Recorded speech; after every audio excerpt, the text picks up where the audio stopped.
Pemirsa, untuk kesekian kalinya Mr. Tukul berkesempatan jalan-jalan di Pulau Bali.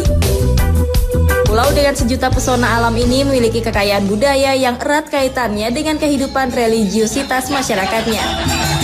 Hal itu dapat kita lihat pada pola-pola kesenian Bali yang selalu berdasar pada keselarasan manusia dan lingkungan alam.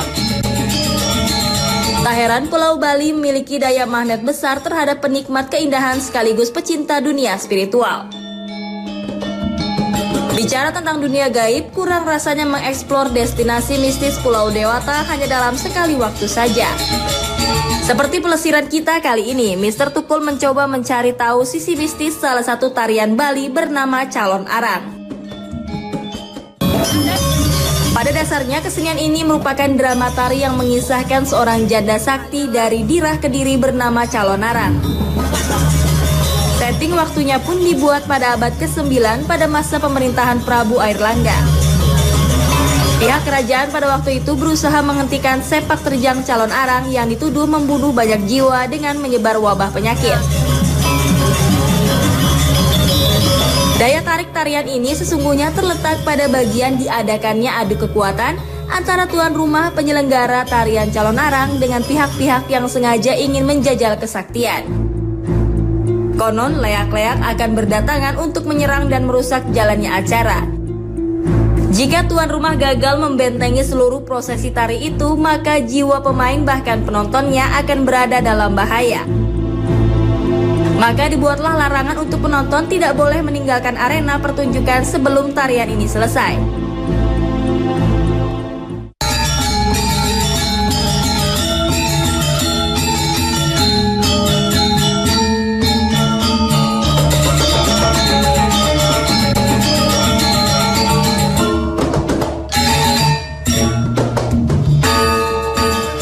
Kok ini mirip teman saya ya?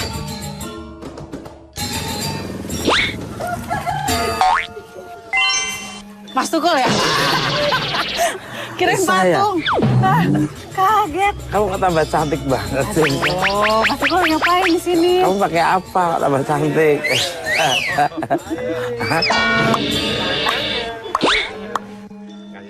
Ya, sekarang kita buka dulu aja. Ya, oke. Nah, pemirsa, Mr. Tukul jalan-jalan dimanapun Anda berada dari dunia nyata maupun gaib, ketemu lagi bersama saya, Tukul Arwanadan. Risa Saraswati. Nah, kita berada di lokasi diadakannya tarian Calon Arang. Iya. Dan kita juga hari ini spesial banget, Mas. Kita pakai sarung. Iya, iya. Karena ini untuk menghormati adat sini dan katanya kalau mau masuk pura itu harus memakai sarung. Oh, harus gitu. Kita ngikutin adat budaya yang ada di daerah tertentu, di daerah tersebut gitu. Menghormati dong. Nah, apa yang Mbak Risa lihat kanan kiri ini? Saya sih sangat tenang, Mas. Energinya ini. Tenang, ini di sini positif banget karena ini rumah ibadah dan kita harus memiliki hati yang tenang untuk masuk ke sini. Harus positif. Nah, seperti apa di dalamnya, energi apa yang nanti akan terlihat oleh Mbak Risa Saraswati. Ikuti terus Mr. Tukul jalan-jalan.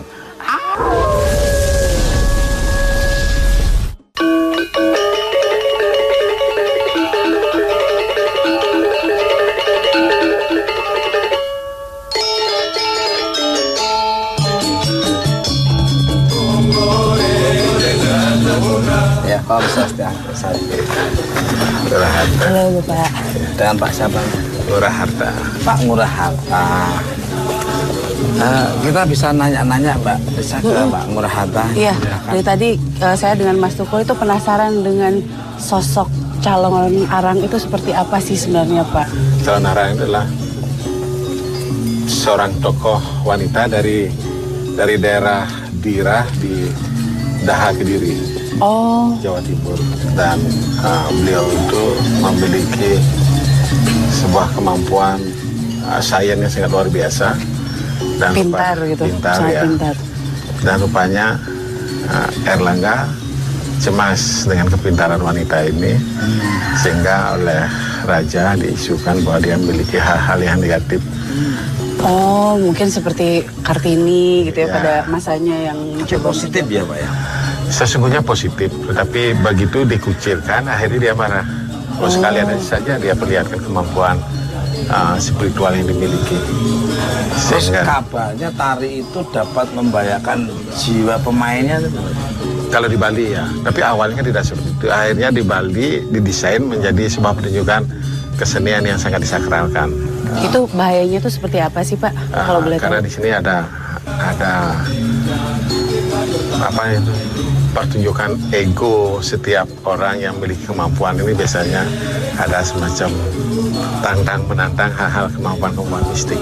Oh, jadi adu kemampuannya. Nah, apa ada unsur leak pada pertunjukan itu? Pada umumnya orang-orang yang memiliki kemampuan begitu karena dia merasa tertantang, akhirnya datang untuk membuktikan apakah yang ikut serta bergabung di sana itu benar-benar memiliki kemampuan atau tidak. Pernah nggak ada yang meninggal akibat pertunjukan itu? Kalau dulu ya, tapi baru-baru ini pernah ada kejadian di daerah Karangasem, daerah Sebagan itu. Malah sampai sang anak membunuh ayahnya karena ikut campurnya kelompok-kelompok mistik di luar area itu yang merasa tertantang, yang ingin melihat apakah benar-benar memiliki kemampuan. Terutama siapa backup pertunjukan itu, artinya dukun atau apa itu benar-benar memiliki kemampuan apa enggak. Di sini dicoba pada umumnya. Luar biasa sekali ternyata dampaknya ya. Terus kronologinya bagaimana nih? Mungkin sambil jalan. Oke. Si putra ini tiba-tiba emosinya naik. Akhirnya dia berusaha untuk menusuk ayahnya. Di tempat ini sendiri berapa kali pernah diadakan tari calon arang, Pak? Kalau tempat ini kebetulan saya pernah juga menarikan pertunjukan itu di sini 4 kali. 4 kali. Ya. 4 kali. Dan kalau boleh tahu nih Pak, pada saat diadakan pertunjukan itu biasanya ada sosok-sosok yang dipanggil untuk datang ke sini nggak? Atau mungkin karena namanya adalah tarian calon arang, mungkin sosoknya beliau juga dipanggil ke tempat ini? Biasanya orang-orang yang punya kemampuan selalu ingin datang. Orang-orang punya kemampuan spiritual yang dalam tanda kutip negatif. Pemirsa, Mr. Teguh Janjan, tiba-tiba ada aroma mewangi. Apa ini biasanya Mbak Risa? Ini apa ini? Nggak tahu kok, saya melihat sosok perempuannya di sini. Cuman seperti penjaga yang ada di sini gitu Pak ya. Ada beberapa perempuan cantik di sekitar sini. Tiba-tiba aromanya wangi banget.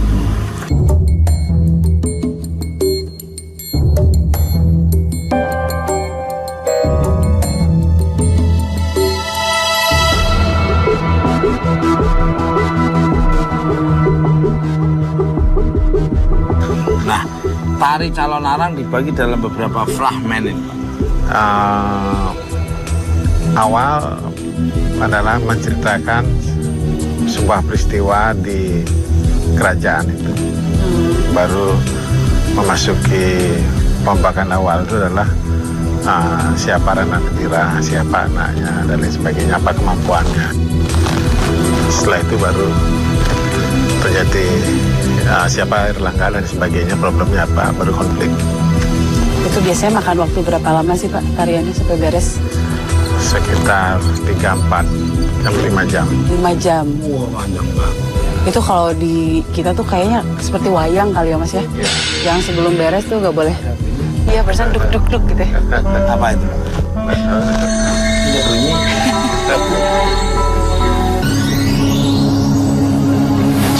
Pemirsa, salah satu bagian tarian calon arang adalah tarian sisya. Pada fragmen ini mengisahkan murid-murid calon arang yang sedang berlatih kanuragan. Uniknya, adegan ini harus diadakan di tanah kuburan yang masih digunakan.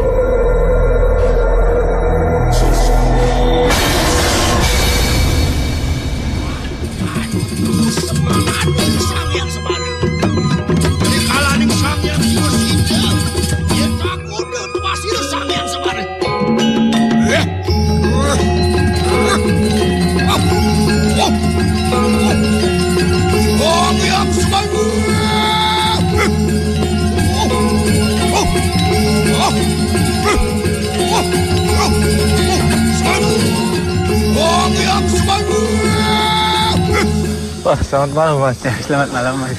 Saya itu lagi nyari Mas Tukul, cuman pas sampai di sini ngelihat ada tarian ini, ya, apa tadi? Tarian apa Mas? Oh, itu simbol dari murid-murid Rangdaring Dirah yang didesain oleh masyarakat Bali sebagai bentuk tari atau seni pertunjukan. Oh begitu. Ya. Tarian itu sendiri ditujukan untuk apa? Ada makna khusus nggak? Ada pesan khusus nggak? Nah, itu kan ditarikan saat Rangdaring Dirah. Ya, kalau di fragmen tarinya, ya itu untuk memohon ya anugerah. Oh, keselamatan dan anugerah seperti itu ya. Ini sendiri tempat apa ini? Ini Butuh. Ini namanya Pura Prajapati. Dan memang apa? Kelihatannya nuansanya ini sekali ya. Agak lumayan magis. Magisnya. Ya, lumayan magis ya, lumayan magis. Ada nama khusus nggak simbol-simbol ini? Seperti ini kan patungnya ini. Oh, tidak, ini kalau patung ini kan patung Rangda dengan bayi ini. Kan ini letaknya kan di kuburan. Yang namanya Pura Prajapati ya. Ini simbol. Ini simbol. Ya. Dan memang ini area ini semua kuburan ya, kuburan yang begitu ini ya. Ya, area kuburan. Dan memang tarian tadi harus ditarikan di kuburan. Ya, ditarikan di kuburan. Maksud saya begini, kenapa dipilihnya itu kuburan? Kenapa tidak lapangan terbuka atau apa? Kalau di kuburan kan magisnya itu tinggi. Oh, nilai magisnya dianggap lebih tinggi. Dan di kuburan juga ada Pura Prajapati. Di sana tempat untuk memohon kepada betara-betari atau Dewi Durga yang beristana di Prajapati. Oh, kalau begitu terima kasih sekali keterangannya. Saya tadi benar-benar pas lewat melihat ini rasanya kok menarik, makanya saya ketemu dengan Beli Putu. Saya mesti melanjutkan mencari Mas Tukul lagi. Oh iya. Ya, terima kasih banyak ya Beli Putu. Ya, sampai ketemu. Ya, mari Mas. Ya.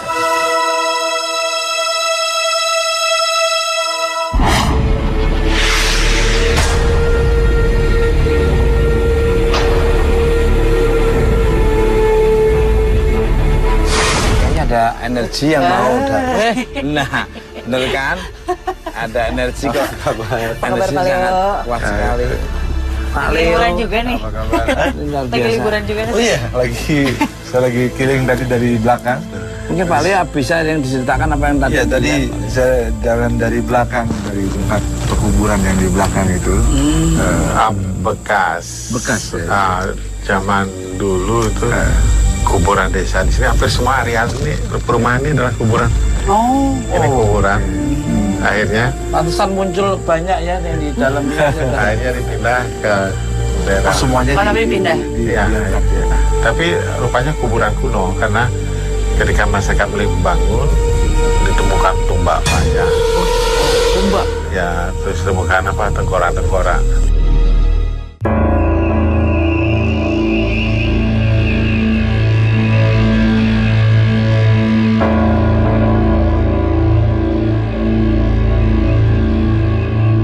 Nah, pemirsa Mr. Tukul Jalan-Jalan dimanapun Anda berada dari dunia nyata maupun dunia gaib di seluruh alam semesta yang indah ini. Nah, ini ada Mr. E yang setelah mensketsa calon arang yang mungkin dilihatnya waktu flashback zaman dulu. Seperti apa kabarnya? Kita akan mengambil dengan tangan.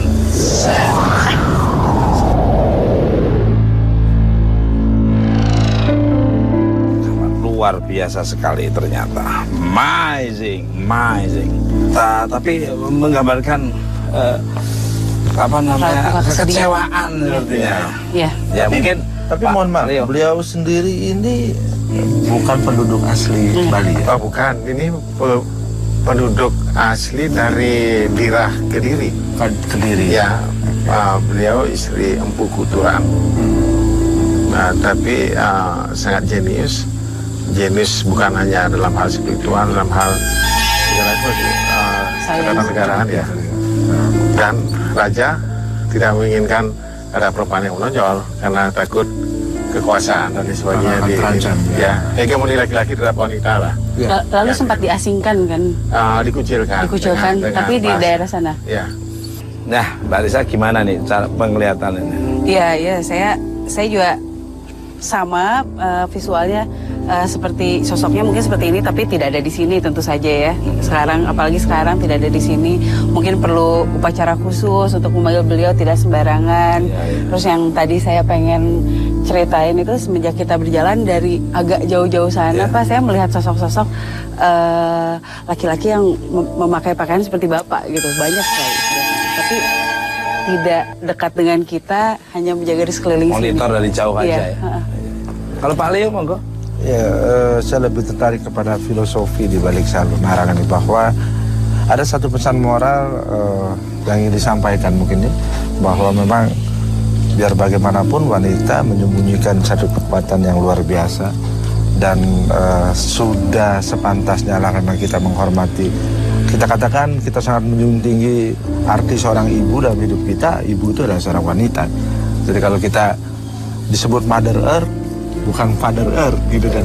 Jadi memang alam merupakan satu simbolisasi dari satu ekosistem yang memang harus dihormati. Wanita itu sendiri merupakan satu simbol yang luar biasa gitu. Betul. Ya makanya ada ibu kota, seorang ibu pertiwi, jadi ibu tuh waduh sangat luas. Pertiwi ya. Iya.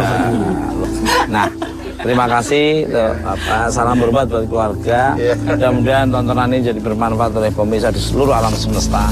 Kalau ada tutur bahasa yang kurang berkenan, Semua sangat baik. Terima kasih, Bapak. Terima kasih. Nah, pemirsa Mr. Teguh Jalan dimanapun Anda berada dari dunia nyata maupun dunia gaib, kita akan menguak patung bayi menangis. The cry of the child. Menguak patung bayi menangis. Ikuti terus Mr. Tukul Jalan.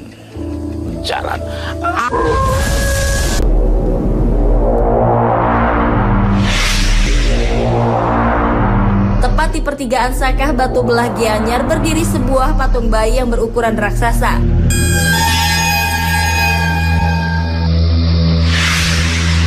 Sebab patung yang lambat laun menjadi ikon Gianyar ini sering menghadirkan fenomena ganjil. Konon pada tengah malam purnama terdengar suara bayi menangis di sekitar area ini. Kejadian aneh lainnya adalah ketika beberapa warga yang lewat di Jalan Sakah melihat patung ini menoleh ke kiri dan ke kanan. Ya, dengar-dengar setiap jam 1 malam menjelang orang ke pasar tuh dengar orang nangis. Masyarakat sekitar dibilang sih kepalanya bisa hadap kiri, hadap kanan gitu aja. Tak banyak yang tahu latar belakang dan apa yang ada di balik patung yang diapit 3 pohon tua ini. Ingin tahu cerita lengkapnya? Ikuti Jalan-Jalan Misteri Tukul sesaat lagi.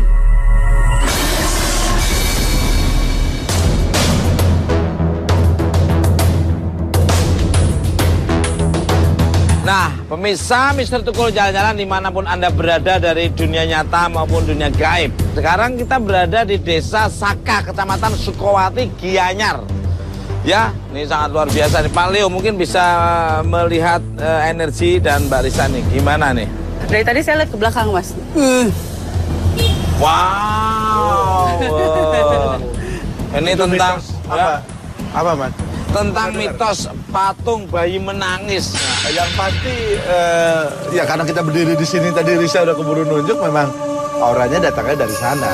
Wah. Jadi memang vibrasinya kuat sekali. Iya. Mungkin kita mesti deketin kali, Mas. Wah, pemirsa pasti penasaran ya. Dari jauh aja energinya sangat luar biasa. Kayaknya di sebelah kanan ada narasumber nih yang perlu kita tanya-tanya nih, Mbak Risa. Gimana Pak Leo kalau kita Boleh. kesana aja? Oke. Langsung aja kita sana. Ya.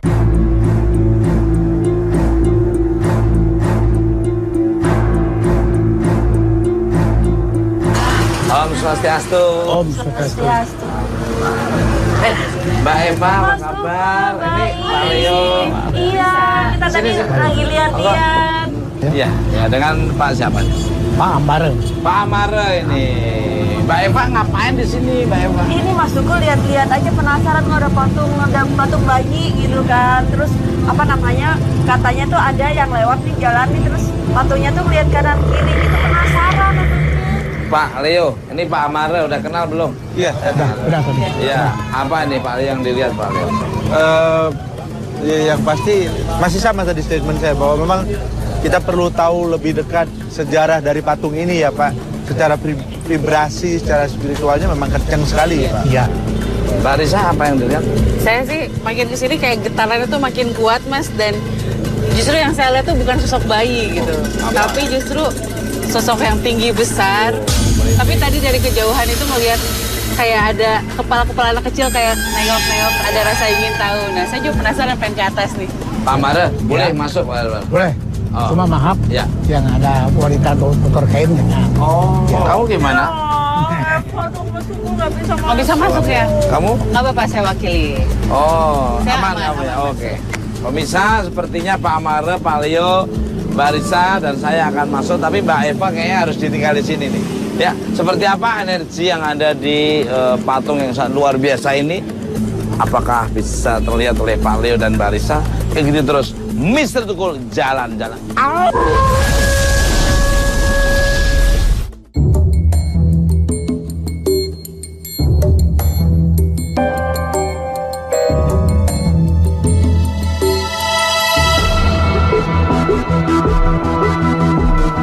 Nah, pemirsa Mr. Tukul jalan-jalan dimanapun Anda berada dari dunia nyata maupun dunia gaib di seluruh alam semesta yang indah ini.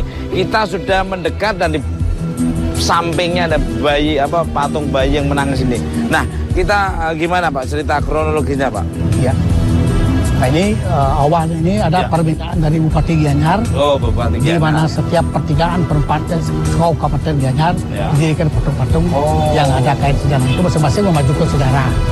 Nah, jadi Mohon maaf Bapak, sejarah sendiri kenapa patung ini permintaan berupa dari Bupati. maksud saya kenapa bayi? ya Kenapa bayi? itu kan Kenapa Pak? simbol kelahiran. Oh. Karena semua satu dunia simbol dari kelahiran, maka itu dia bayi. Baik. Kelahiran. Karena itu menunjukkan akan membawa pertemuan kekuatan siwa dan Buddha. Ini penting banget. Mbak Risa, apa yang dirasakan? Ya, jadi semakin mendekat ke sini, mendekat kemari, apalagi terlebih mendekat ke patung ini, semakin kuat sih energinya Mas. Ini sebenarnya apa ya? Saya merasa sesak, Pak Leo. Mungkin karena apa ya, sosok-sosok yang tinggi besar ini. Tapi sebenarnya mereka welcome gitu kalau kita benar-benar masuk dengan izin, dengan baik-baik. Dan tadi pada saat kita berbicara, saya juga lihat ada yang mengintip. Noleh. Apa itu? Nggak tahu itu apa.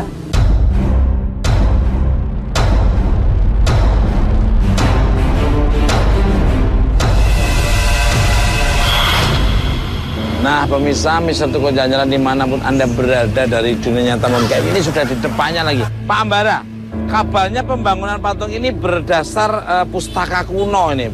Gimana Pak? Monggo. Oh, itu jadinya ini berdasarkan salah saudara.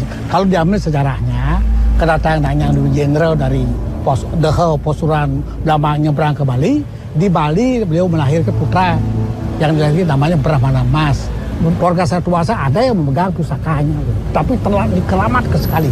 Mbak Risa, saya penasaran dengan sosok-sosok yang ada di sini. Apa saja sosoknya Mbak Risa? Kalau yang saya lihat dari tadi kejauhan itu Mas, masing-masing pohon yang ada di sini Ada itu penunggunya? Ada penunggunya dan besar sekali gitu. Tapi kalau masalah apa ya, patungnya bisa melihat ke kiri atau ke kanan, wah itu dari apa ya Pak Leo ya?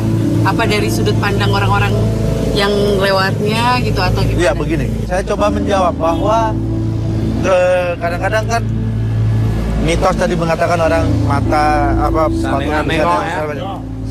Sebenarnya beginilah, asal mula mendirikan patung ini kita tahu bahwa daerah ini dulunya sangat angker Mas ya, sangat angker, rawan kecelakaan, sering banyak kejadian yang aneh-aneh. Didirikanlah patung ini untuk menanggulangi hal tersebut. Nah, otomatis yang ada di benak masyarakat sekitar ataupun pendatang kalau tahu sejarah ini belum apa-apa orang sudah akan termakan tersugesti bahwa patung ini patung keramat. Karena adanya patung ini dia menjadi punggawa, menjadi penjaga untuk wilayah ataupun daerah di sekitar sini. Pada orang yang datang dari timur, utara, dan utara berpikirlah sampai di sini, berpikir 3 kali 4 kali. Naik mobil jangan luka-luka lah. Nah kalau gitu terima kasih Pak Ambara. Salam hormat buat keluarga. Mudah-mudahan bermanfaat untuk seluruh pemirsa di seluruh alam semesta ini. Jangan kemana-mana, tetap di Mr. Tukul Jalan-Jalan. Pemirsa, salah satu tempat yang terkenal angker di Bali adalah Dam Ongan. Pintu air yang terletak di Banjar Ongan, Tonja Utara Denpasar ini dibangun pada masa kolonial Belanda. Mitos yang santer beredar adalah misteri nama Ongan sendiri. Menurut beberapa warga, Dam Ongan dibangun di atas tumbal sepasang suami istri yang baru menikah. Oleh sebab itu, dam ini dinamakan Ongan yang secara harafiah berarti orang. Tanpa adanya tumbal yang diminta oleh penghuni gaib di sekitar dam, konstruksi bangunan tentu tidak akan kokoh seperti sekarang ini. Selain mitos itu, beberapa warga juga sempat melihat sekawanan ular gaib yang sering mondar-mandir di sekitar area dam. Yang pernah lewat-lewat di sini, orang-orang yang lewat di jalan ini, biasa sering melihat ada ular besar. Sampai orang itu sampai lari dia. Bukan itu aja, dulu kira-kira ada orang di ujung utaranya, ada juga orang tenggelam, sampai sekarang belum juga ketemu orangnya. Satu hal yang masih menjadi misteri adalah tentang hilangnya beberapa orang yang tenggelam tanpa meninggalkan jasad. Lantas, apakah ada hubungan antara tumbal, kawanan ular gaib dengan misteri hilangnya jasad orang yang tenggelam di seputar dam ini? Tentukan jawabannya di Mr. Tukul Jalan-Jalan. Luar biasa nih Pak Leo. Apa? Kalau yang ini agak beda nih. Iya, ini baru. Nah, pemirsa Mr. Tukul Jalan-Jalan dimanapun Anda berada dari dunia nyata maupun gaib di seluruh alam semesta yang indah ini. Kita sekarang berada di Dam Ongan, Desa Adat Ongan. Pak Leo dan Mbak Risa, ya. Ada mitos di dam ini tentang beberapa orang yang tenggelam tanpa ditemukan jasadnya. Misteri apa sebetulnya? Sekarang kita tanya kepada Bapak Leo Lumanto dan Risa Saraswati. Monggo Pak Leo. Ladies first. Oh baiklah. Risa nih. Ya.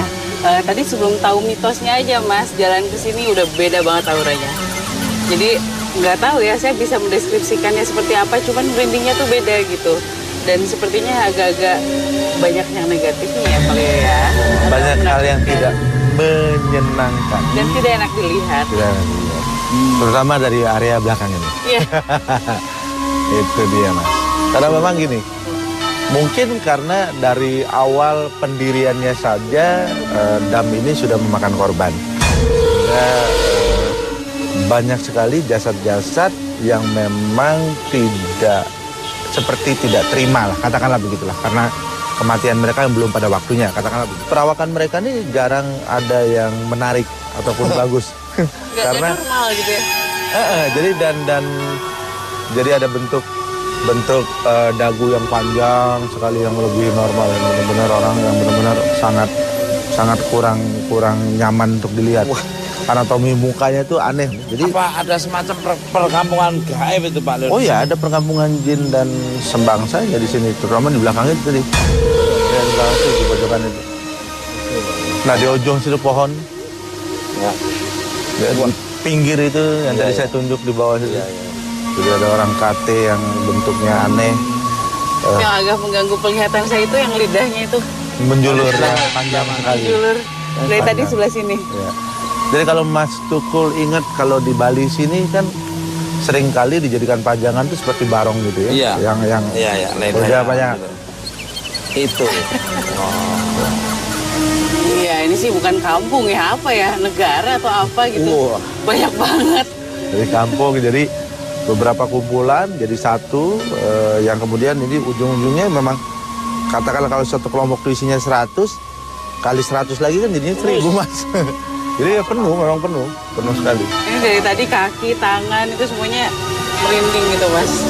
Nggak enak. Nah, pemirsa Mr. Tukul Jalan-Jalan dimanapun Anda berada.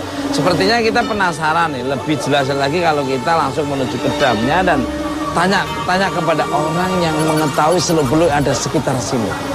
Seperti apa energi yang ada di sekitar sini yang lebih dominan. Ikuti terus Mr. Tukul Jalan-Jalan.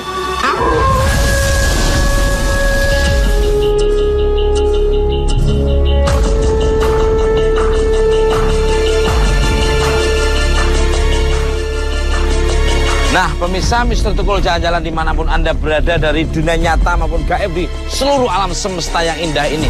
Sekarang kita udah ada di bibir dam yang sangat luar biasa ini. Jembatannya ini ya. Jembatannya dan sangat mempunyai aura yang sangat luar biasa.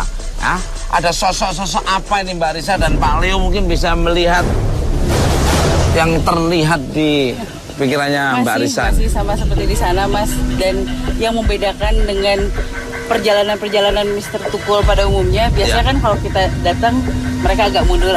Kalau di sini enggak. Malah mereka semua merapat dan penuh banget oleh mereka dan berani gitu yang ada di sini. Nah, Mbak Risa dan Pak Leo, sepertinya kita harus mendekat ke tengah sana. Gimana Pak Leo? Boleh?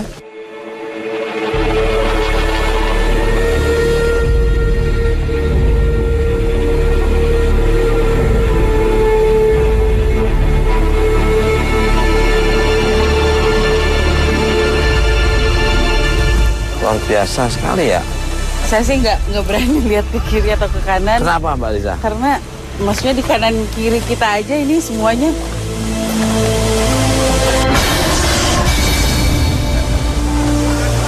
Nah, ini apa ini? Mbak Risa. Mungkin itu Pak Leo, ini Mas Tukul yang simbol perempuan dan laki-laki yang dikorbankan ya, pada saat pembangunan. Oh, karena itu ya sebenarnya perempuan dan laki-laki itu sudah melalui proses negosiasi. Harusnya jumlah orang tuh lebih banyak dari yang hanya mereka berdua. Oh, betul. Tapi rupanya negosiasinya pun tidak batal.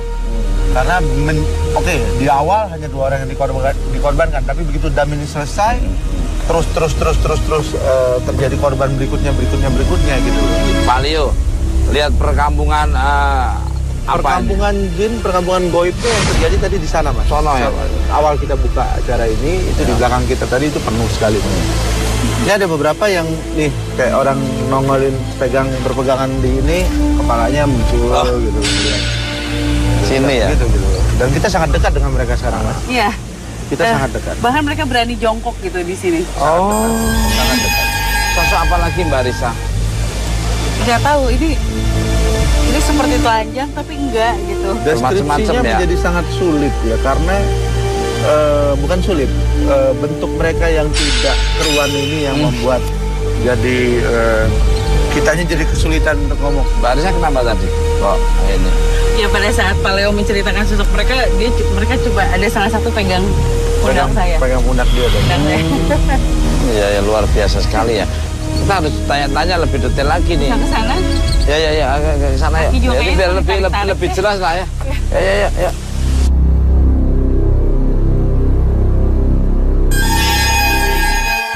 Om Swastiastu. Pak Mangku ini Mbak Risa nih, Pak Leo. Ini Pak Mangku. Bener nggak ini ya? Dulu ada dengan ada beberapa orang tenggelam tapi jasadnya hilang, itu bener Pak Mangku? Ya, selama saya tahu ada yang hilang, ada yang ditemukan. Ada yang langsung hilang, ada yang ditemukan.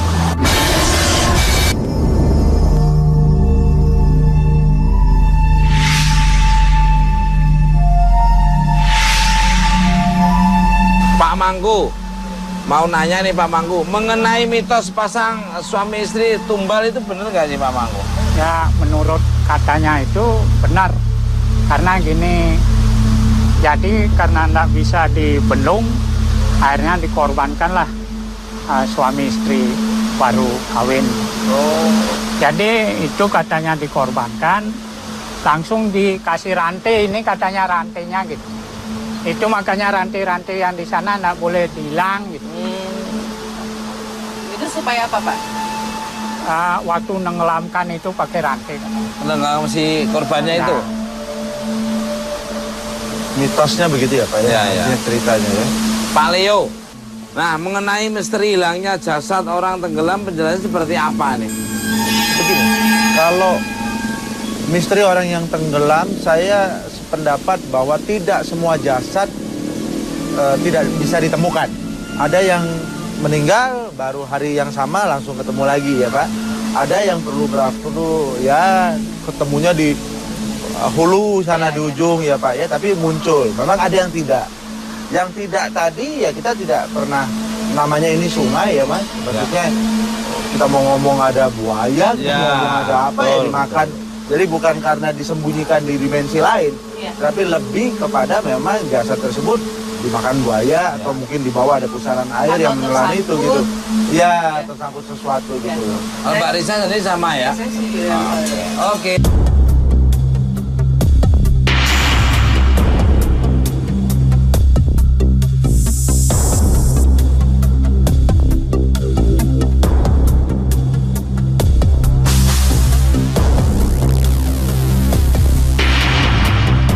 Nah, pemirsa Mr. Tukul Jalan-Jalan dimanapun Anda berada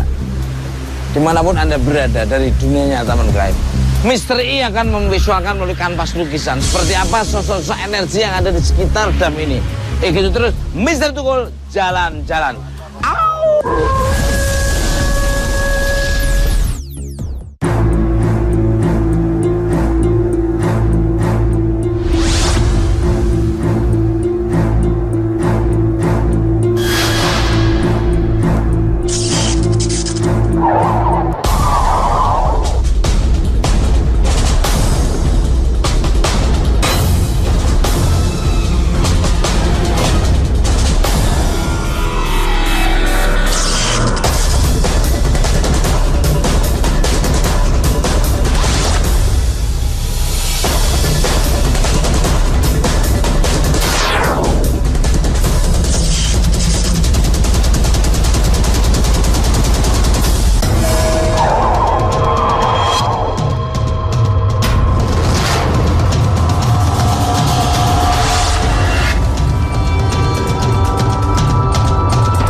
Mbak Risa dan Pak Leo, apa ini kira-kira yang digambar nih Pak Manggu ini? Sosoknya ini. Saya sih penasaran ya, Pak Leo. Kita nggak bisa mendeskripsikan secara kata-kata. Saya pengen lihat banget seperti apa visualnya. Nah, ini Mr. I. Wah, ini hasilnya nih. Wow. Pak Leo. Waduh. Ini apa ini? Seperti naga Mas, itu ada lehernya. Iya. Ini kan lehernya. Iya. Ini moncongnya, ini matanya, ini taringnya, ya kan? Ini kayaknya dapatnya mungkin di arah itu. Pak Manggu, ini apa ini gambar apa Pak Manggu? Bisa jelasin ya Pak Manggu? Memang sosoknya seperti ini Pak Manggu? Seperti kera ya? Ya itu kalau ada orang Jawa dulu ya bikin wing itu yang menemukan ini. Dilempari dengan batu, tahu-tahu rumahnya digoncang malamnya. Oh. Oleh makhluk seperti ini. Oleh makhluk seperti ini ya, ditemukan. Jadi ya, tapi ditemukan di sana, di bawah sana ada pohon lagi Pak. Oh begitu. Oh, berarti nyambung, ya masih sekitar sini ya. Masih ada hubungan. Kalau ini memang orang Jawa yang bercerita. Kalau ini banyak yang nemukan. Iya. Iya. Seperti naga. Baru-baru ini saya ngelukat orang seperti Bali ngelukat namanya ya. Ini udah ditemukan. Ini di sebelah mana nih posisinya nih Pak Mang? Saya kurang. Saya kurang. Kalau Pak Leo, Mbak Risa di mana posisinya? Kalau ini kebanyakan akan dari hutan sana. Kalau ini di belakang nanti tempat kita pertama opening. Terus pesan-pesannya kepada masyarakat sekitar apa nih Pak Mang? Pesan-pesannya supaya apa itu? Ya pesannya apa? Jagalah kelestarian.